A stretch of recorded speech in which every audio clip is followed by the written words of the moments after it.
Hello, generic guy with beard and glasses here. I was just about to change up the pace and go watch some D&D animated stuff on YouTube. Boy, I hope there's nothing there that reminds me of my own tumultuous beginnings with role-playing games.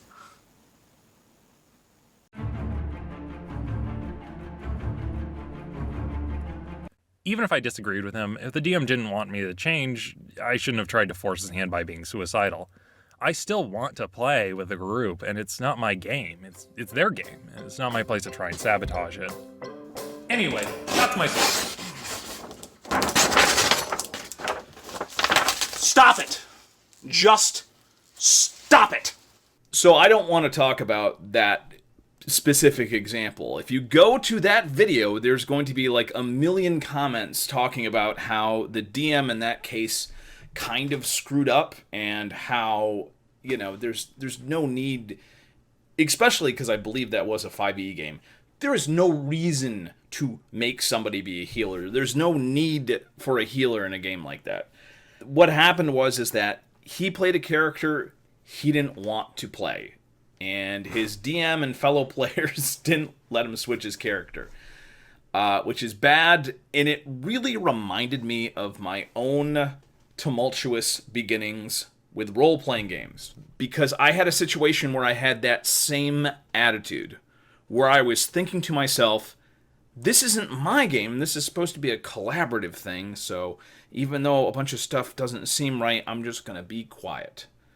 And that game was Warhammer Fantasy Roleplay 2nd Edition.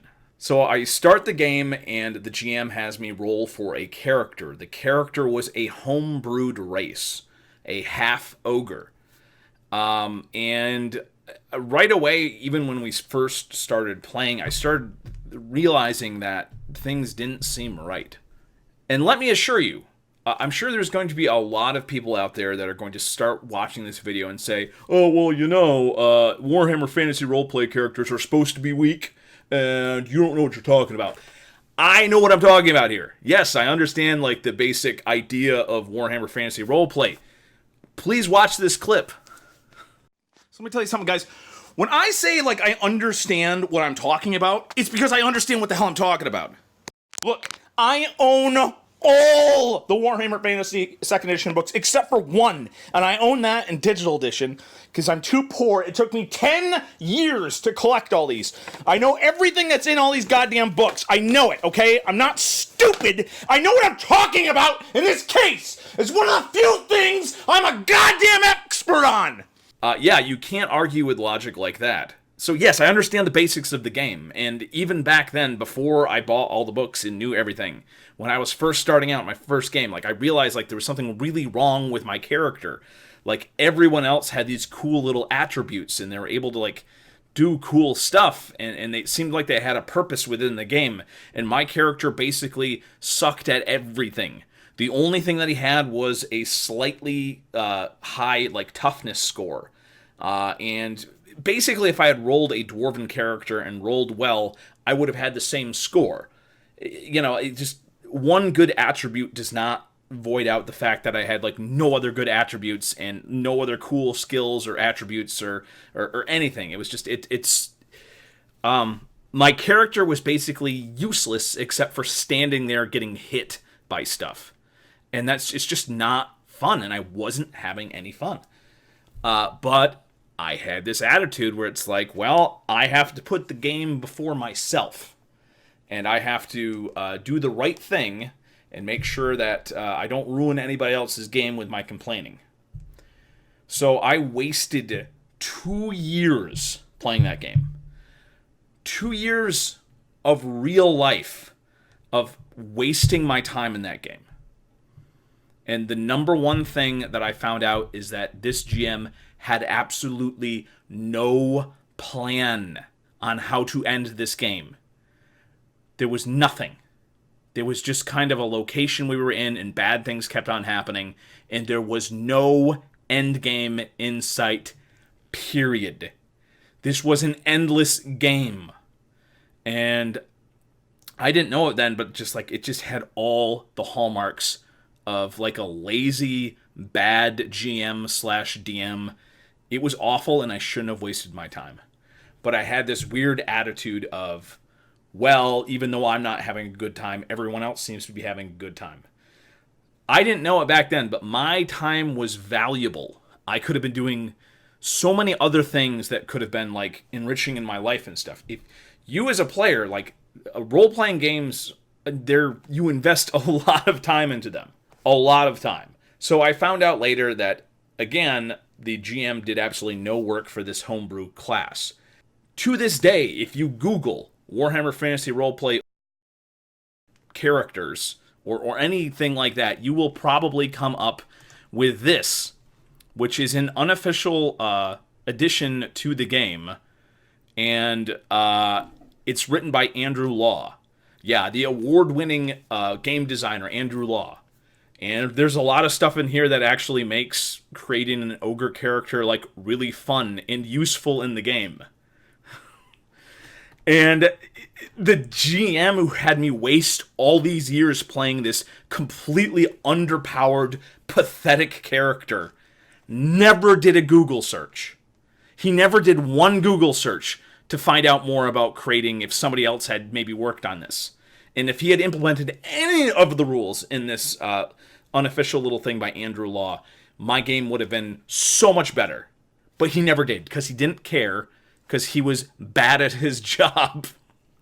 And as a player, I should have recognized it way too soon. Unfortunately, I was a brand new player, and I was kind of inundated with this idea, the exact same idea that was talked about in the Puffin Forest video, where like you're just supposed to go with the flow and it's all about the game. No. I mean, just overall, there was a lot of stuff wrong with that game. This is a game that it literally took 1 year of playing. A solid year of real time of playing almost every week. So like 48 sessions for my character in Warhammer Fantasy Roleplay to earn enough money to get a helmet. And if you know anything about the rules, which I do, you know that getting a helmet is super important if you're going to be in combat in that game. And you literally risk dying if you don't have a helmet and you're in combat. And it took my character a year, like over 48 sessions, for me to finally get a goddamn helmet in that game. Utter ridiculousness. So I'm not like calling out Puffin Forest or anything. There's just a lot of people out there that are, sharing their perspectives. And my perspective, as somebody who is in their late 30s, who's messed around a lot in role-playing games and stuff, and who had such a really bad experience for their first game, that's you have to like consider your time. And a lot of people are kind of put in a situation where it's like, well, this group is here now, and I don't want to waste time to find another group and find another game. Trust me, there is a game out there for you. It seems like it would be a lot more work to find a game that's better suited to you. But frankly, like, just listen. You are going to be so much more happier in the long run that you took those steps to find a game that's better suited to you, rather than trying to shoehorn yourself into a bad situation like I was in. That just made me miserable, and I was just shocked to find that, the vast majority of GMs and DMs are not as awful and lazy as the one that I first started out with. So listen, I'm going to sound like a broken record right now, but I have to repeat myself. Your time is valuable. You are valuable. You will regret time wasted in a game that didn't respect you and your time. Collaboration, teamwork, being a good player, that's all very important. So trust me, when I made a choice later on to leave another game because there was an incredibly stupid person that was causing a lot of easily avoidable issues in the game, I said my goodbyes and I said, I can't keep on playing, but you guys have fun. And pretty much all the other players followed me away from the game, and we ended up having fun playing a real game of D&D where everybody actually gets to have fun. Literally the guy who was having issues was like saying all these platitudes like, well, Caleb's leaving, but we need to continue the adventure with everybody else. And guess what? When I led by example and showed the other players, hey, I can't be spending my time on this, they all took that example and they all left that game. So that guy got to continue his adventure by himself.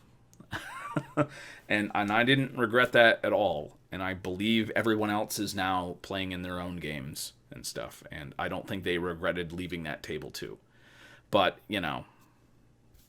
it took me being fed up and leaving the table.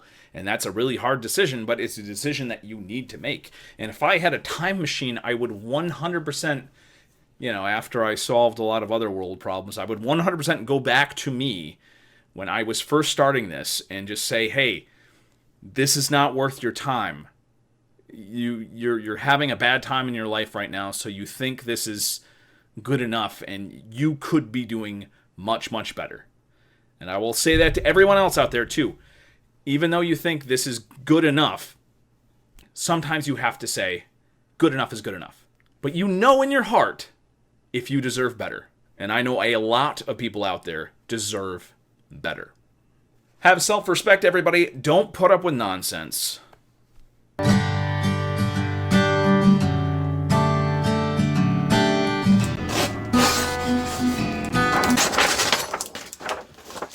Stop it. Just stop it.